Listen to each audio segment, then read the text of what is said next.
Assalamualaikum warahmatullahi wabarakatuh.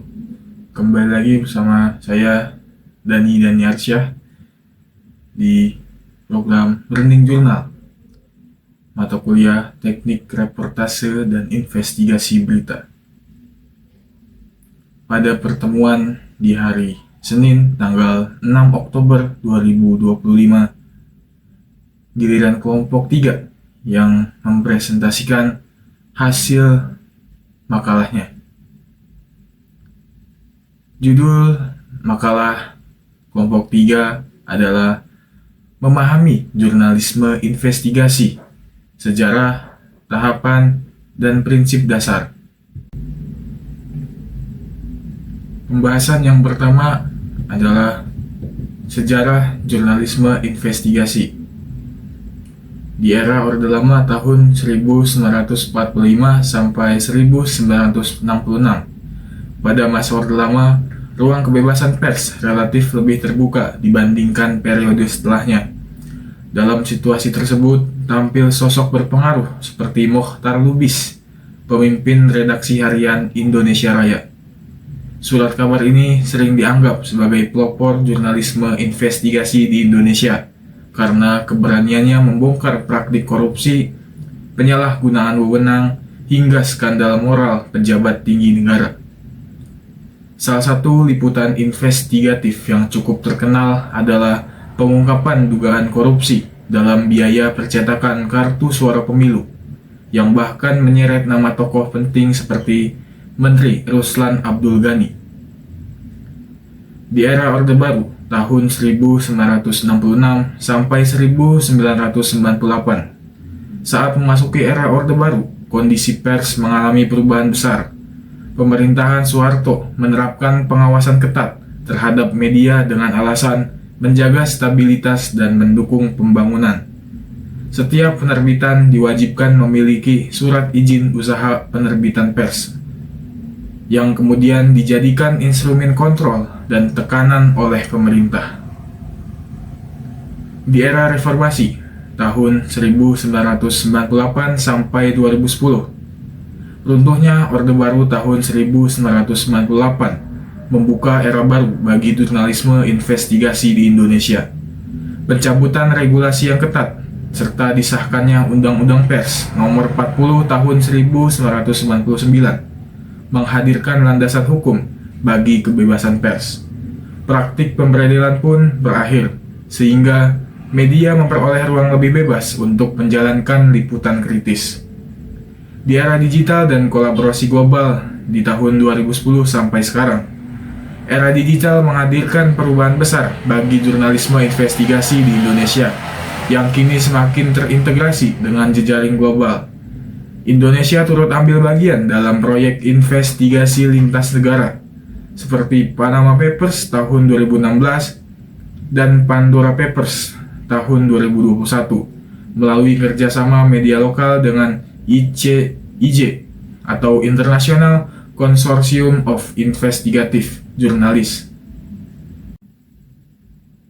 Pembahasan yang kedua yaitu tahapan-tahapan jurnalisme investigasi. Yang pertama, perumusan gagasan atau conception. Tahap ini adalah fondasi intelektual dari seluruh investigasi.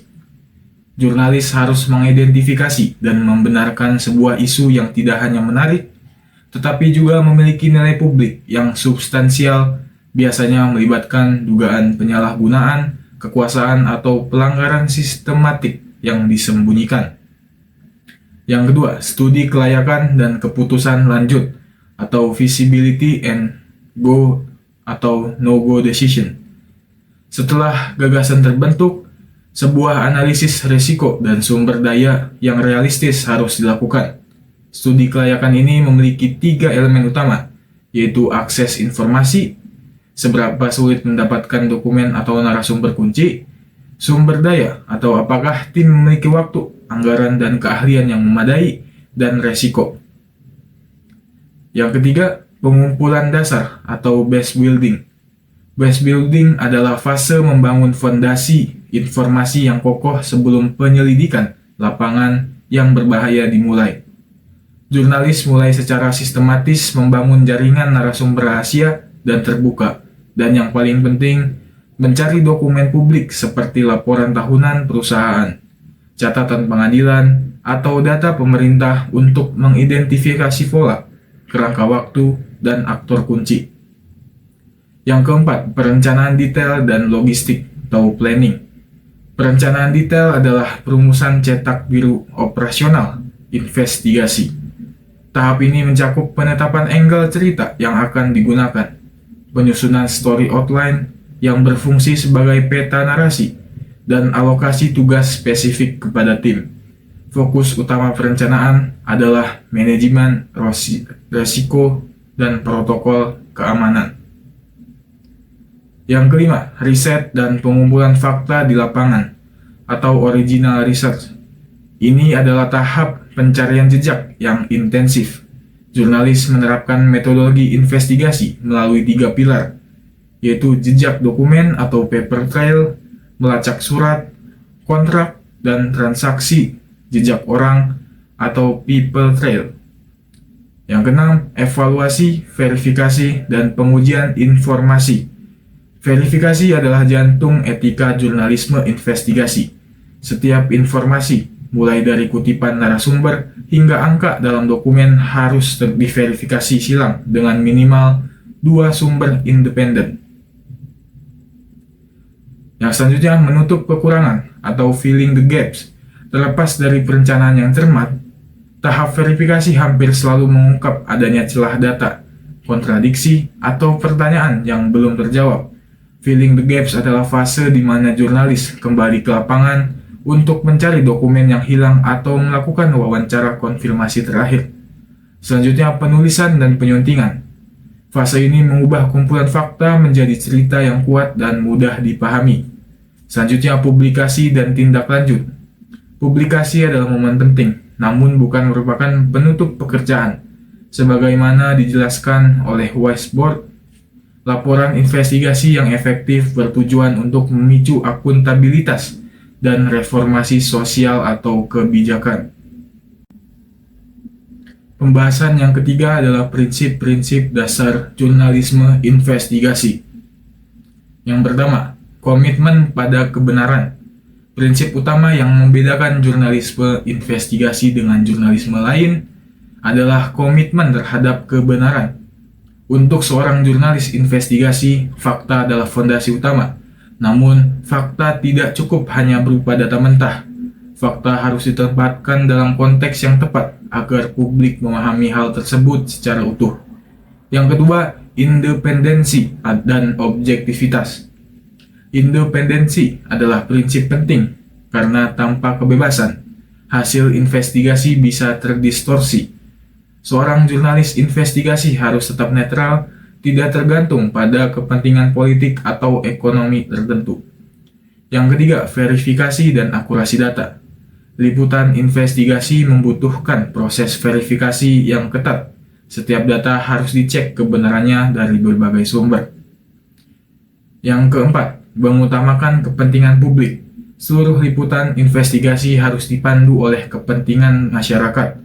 Jurnalis harus bertanya, apakah informasi ini penting bagi publik? Apakah liputan ini bisa membantu masyarakat mengenali penyalahgunaan kekuasaan, ketidakadilan, atau tindakan ilegal? Contoh nyatanya adalah investigasi majalah Tempo tentang mafia peradilan.